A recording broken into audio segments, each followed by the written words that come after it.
Good afternoon, everybody. Thanks for tuning in. John Kelly, Profiler here, and welcome. Welcome to part 6 of our continuing series on who killed Libby German and Abby Williams. This is probably one of the saddest series that I've ever done, and hopefully it's going to lead to some kind of resolution with the capture of this murderous human being out there, if we even want to call him a human being. I'm going to call him a monster. And with that being said, I'm going to talk about today what goes into the making of a monster. In the making of a monster, there's a lot of different ingredients, and we're going to go over some of those today. A lot of different characteristics that we need to focus on. First of all, what I want to let you know is what I've been doing here is not a profile, so you understand that. I'm going over various traits and characteristics that these guys have, and I'm hoping that some of these come together with the sketch, and one of you can send a tip to law enforcement, and we can get this guy off the street. But it's not a profile. To do a profile, just to be clear to you, you need to know the how. If you know the how and you know the why, that these two girls were killed, how they were killed and why they were killed, I mean, definitely, and that can only come from law enforcement, definitely. They're the only people that know for sure. By having the how and knowing the why, that can lead you to the who.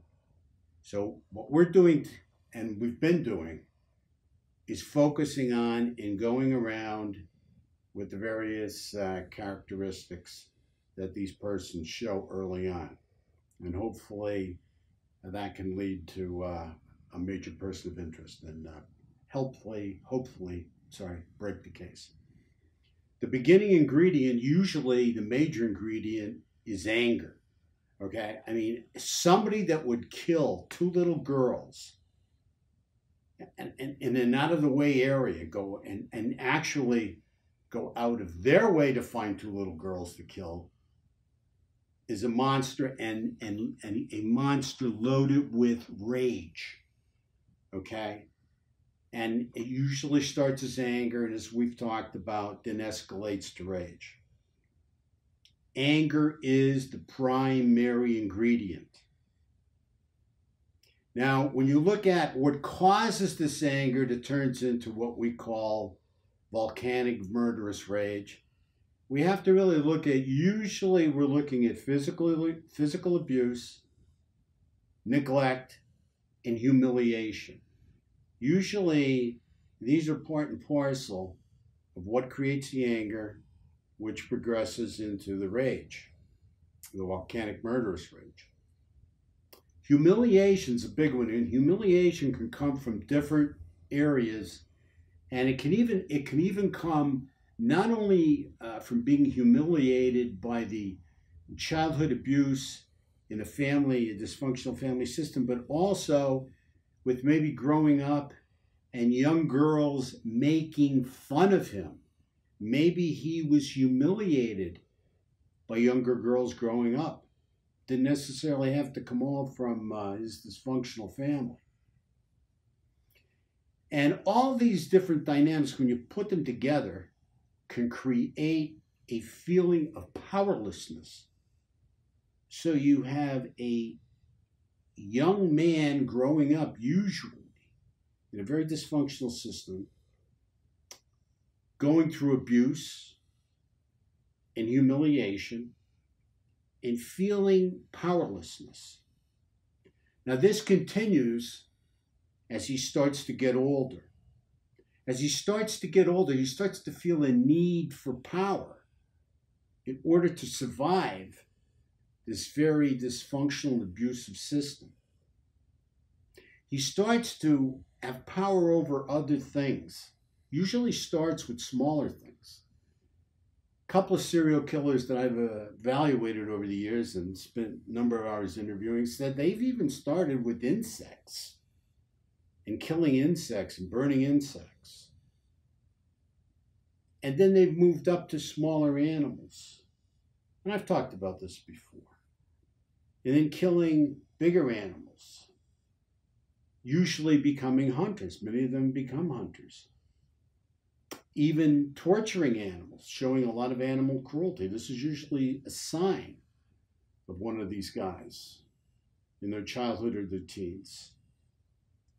And this gives them a feeling of power. And what they're doing is desensitizing themselves by killing the smaller animals to move up the chain so that they are desensitized to a point where they can kill another human being. Excuse me, 2 human beings, 2 little girls with Libby and Abby. You know, the one thing you have to understand is that to create a person that has no remorse, which is a person that has no conscience, no guilt, I mean, lots of times that person is genetically flawed or that conscience has been completely traumatized out of them through this abuse, neglect, and humiliation. The other thing I want to focus on in the making of a monster is this internalized anger. You know, any of you that have taken any psych courses, Psych 101, internalized anger can cause depression.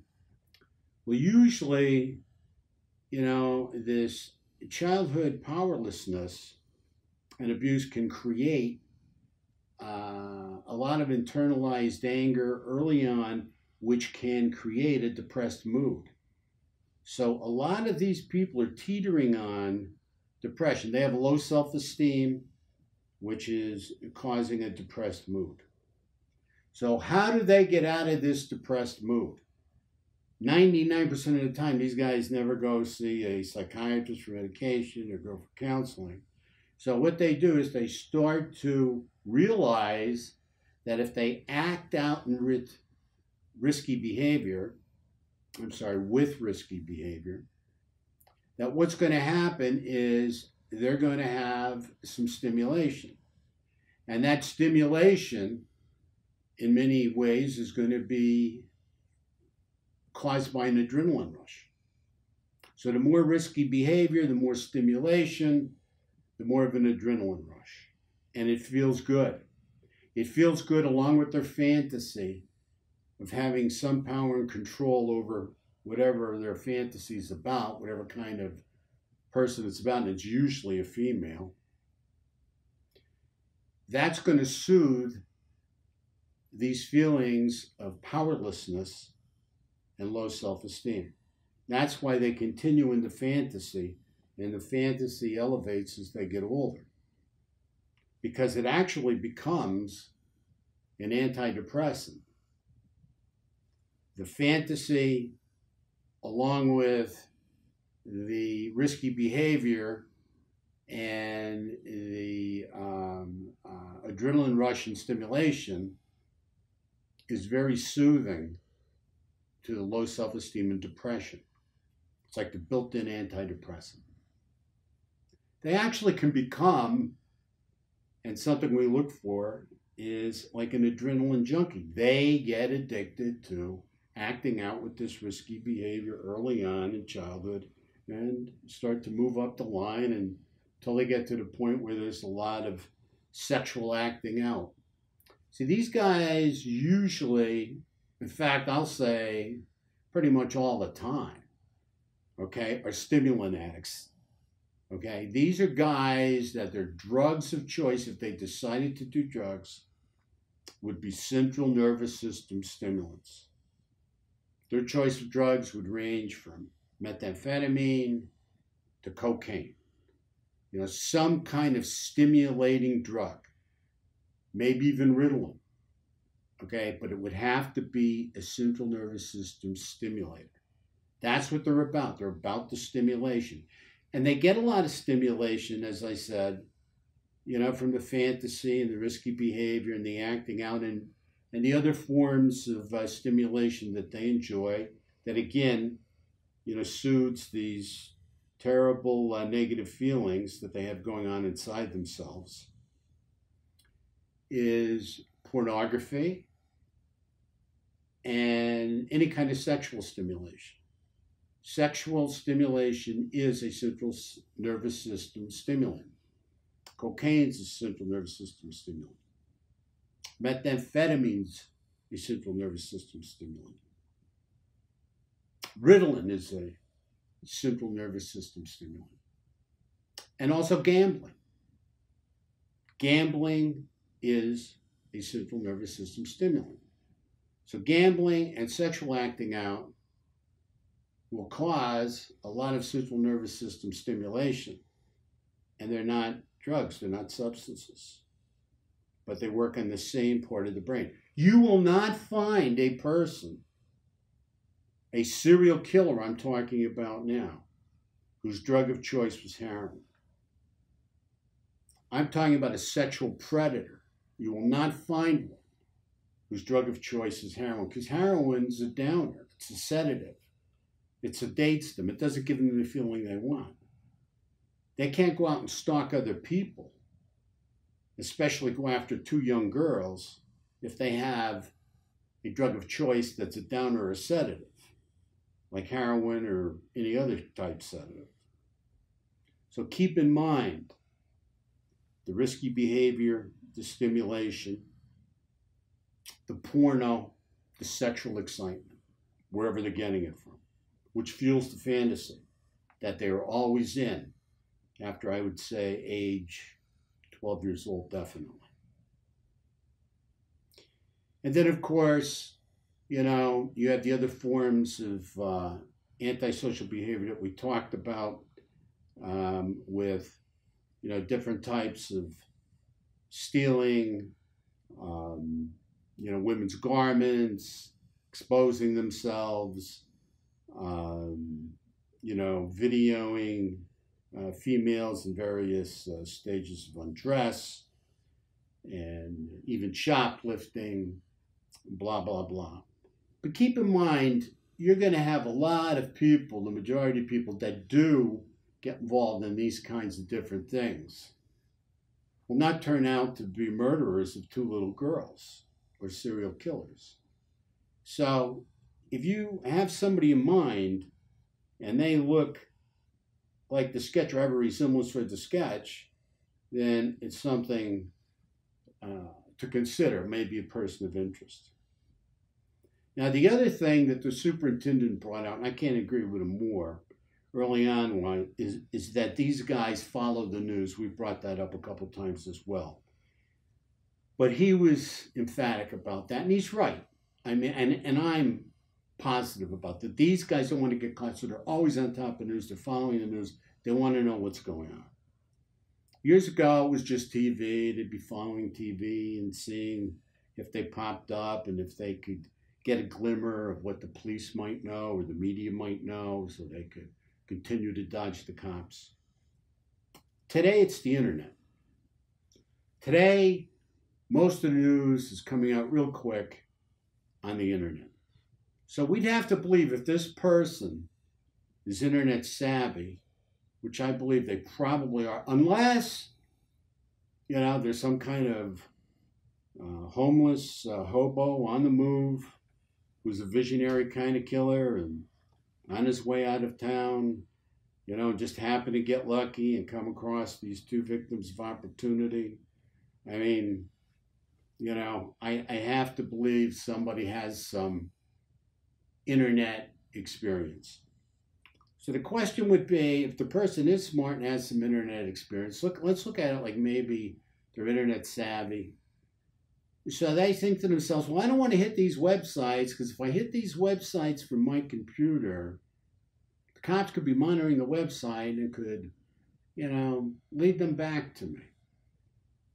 So let me use somebody else's device. Let me use another device. I've seen a situation with BTK, Bind, Torture, Kill. He wanted to use a different device, and he used a device from the church. He was president of the church, and he thought, yeah, BTK was president of the church. He thought this would not lead back to him. Well, once the cops got a floppy disk from him in the mail, regardless of him making it to church or not, they were on their way right for him, right for the church. He wanted to know where the office was, where the computer was, that this message came from on a disk. And that's how they caught BTK. Point I'm trying to make is they use other devices other than their own. I'm sure BTK had a very nice computer in his house, his family, and his daughter. You know, I'm sure she had one. But he decided not to use it. He's going to outsmart everybody, so he's going to use the one from the church. Well, if our guy in Delphi, if he's from Delphi, decided to make that kind of move, let me use somebody else's device so it can't be traced back to me. Yeah, maybe you could take advantage of somebody and use their home device, but still it could be somebody that knows him or whatever, and it could lead back to him. My feeling is if he was going to use a device that he felt could not lead back to him, it might be the local library. So I just wonder if law enforcement has looked into local library and its computer use, because this guy will stay on top of all the news. The superintendent is right. Question is, from where is he going to do that? My thinking is public place, library. Maybe he can feel safe there and feel a lot of power and control viewing everything and nobody knows anything about him. And hopefully there's cameras in there. And hopefully they save the film. But you know what? Even if there's not, there might be a librarian in there who says, you know, after these girls were found murdered, all of a sudden this guy popped up and he's been our best customer ever since. He just continually shows up. But before they were murdered, we never saw this guy. We don't know this guy. We don't know who he is. On another note, too, you know, these guys will change their appearance. I believe this guy tried to change his appearance after these two girls were murdered. But the one thing they can't change, and usually don't change, is how they eat. They usually eat the same food. They may change their appearance, but they usually eat the same food. I'll give you an example. Let's say a guy's coming into a restaurant and he orders a hamburger and he wants it burnt. Well, then all of a sudden, 3 days later, you see a guy come in and he looks a whole lot different. His hair is different, he's shaved differently, he's dressing differently. But he wants a hamburger burnt. You follow what I'm saying? So even though they may change how they look and do something visually about their appearance, their eating habits usually never change. So if it's somebody that's coming into a restaurant after the girls were found murdered, ordering the same types of food, but it's a completely different look and has a resemblance to that sketch, that's somebody you might want to think about as well. All righty.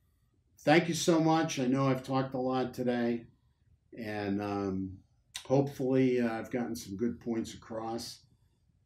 I really can't thank you enough. We are humbled. Every week we're humbled by your feedback. We love your comments. Please keep the comments coming. We're humbled by all the subscriptions we've gotten. We just really, really can't thank you guys enough, and hopefully we're putting out some good information, not only to try and catch this guy, but to educate you a little bit more on how these guys operate. And some of you that are really doing a lot of internet sleuthing can think about it. So anyway, have a great weekend. Thank you so much for viewing, and stay safe out there. Thank you.